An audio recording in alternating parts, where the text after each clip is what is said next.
All right, the book this week is Clumsy Crab by Ruth Galloway, and a little bit of assistance from my cat here, who's swishing around right behind us. And this is a book I've read so many times to my daughters. I hope you enjoy. Clumsy Crab by Ruth Galloway.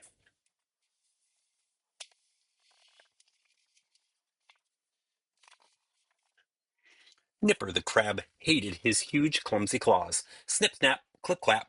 No matter how he tried, no matter how hard he tried, they always got in the way. None of his friends had clumsy claws. He wished he had tickly tentacles like octopus or jellyfish, or flippity fins like turtle and the fish. One day, Nipper was playing catch the bubble with his friends.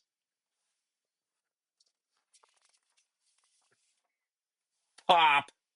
His clumsy claws burst the bubble. They couldn't play that game anymore, so they played tag instead. Nipper scuttled off sideways, but one of his clumsy claws got in the way.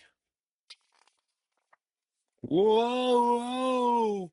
Nipper slipped and stumbled, tripped and tumbled, until he was buried up to his eyes in sand. Turtle came to dig him out. Everyone decided to play hide and seek.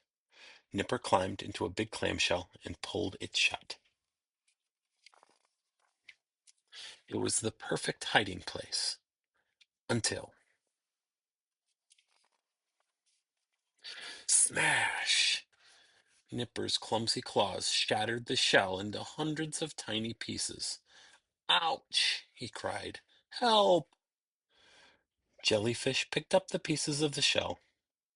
If I didn't have these clumsy claws, I wouldn't break everything and I'd be good at hide and seek, said Nipper. Don't worry, Nipper, said the others. We'll hide and you can find us. Nipper counted to 10, then set off to find his friends. He scuttled through the sand and found Turtle. He shuffled under the shells and found Jellyfish. And he searched up and down, in and out around the rocks, but he couldn't find Octopus anywhere. Suddenly, everyone heard a cry.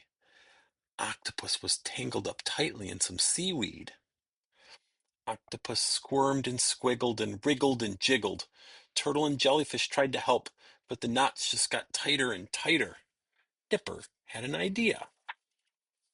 Nipper snipped at the seaweed with his claws. Faster and faster, Nipper danced around the clump of seaweed, snipping and snapping, clipping and clapping. His claws moved quickly, slashing and slicing, shredding and dicing, until the sea was filled with tiny pieces of swirling seaweed. Octopus was finally free. Thank you, Nipper. You're a clever crab, he cheered. Nipper waved his claws happily.